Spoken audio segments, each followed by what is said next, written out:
Hello guys, good morning. Alas 12 na ng madaling araw. Nandito pa rin ako sa daan. Nag-aantay ang booking. Nandito pala ako ngayon sa E-Service Road sa May Makati.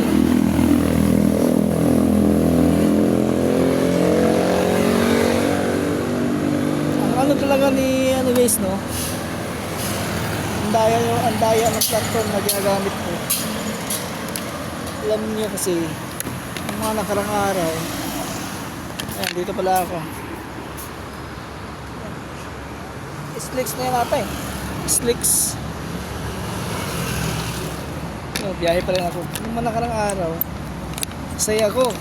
Dahil yung bumaba kasi rating ko, naging 4.95 na lang.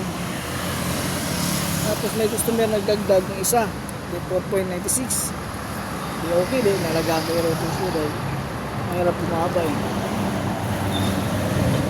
3 araw lang pinaramdam sa akin yung isang 4.96 na point ratings. Biglang nagbawas agad ng 4.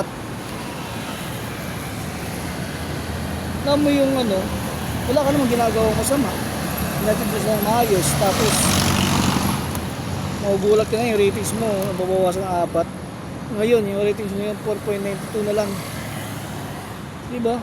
Matagal mo pinaghirapan, tagal mong inano na malagdagan yung ratings mo, tapos mga bawasan lang. Kaya ang hirap ang hirap na nga ng biyahe mo. Maulan na, nahatid mo naman sila maayos, tapos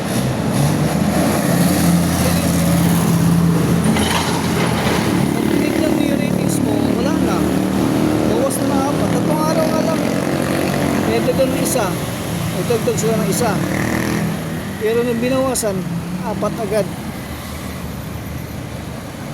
Pero wala, ganun talaga. Ito yung pinili kong hanap buhay, kaya laban lang, wag lang masuspended, wag lang maban, ganun. Ma-district, ito yung tawag nyo.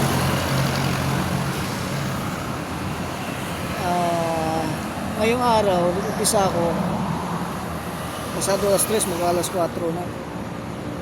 Tapos natapos ako alas 12 na. 29 rides ako. Sarap bumiyahe ng gabi, nakakatakot. Hindi siya nakakatakot kasi hindi mo napadpad sa may wala masyadong tao sa looban. Mga looban, napadpad ako ng looban kung masubdivision. Sarap bumiyahe ng gabi.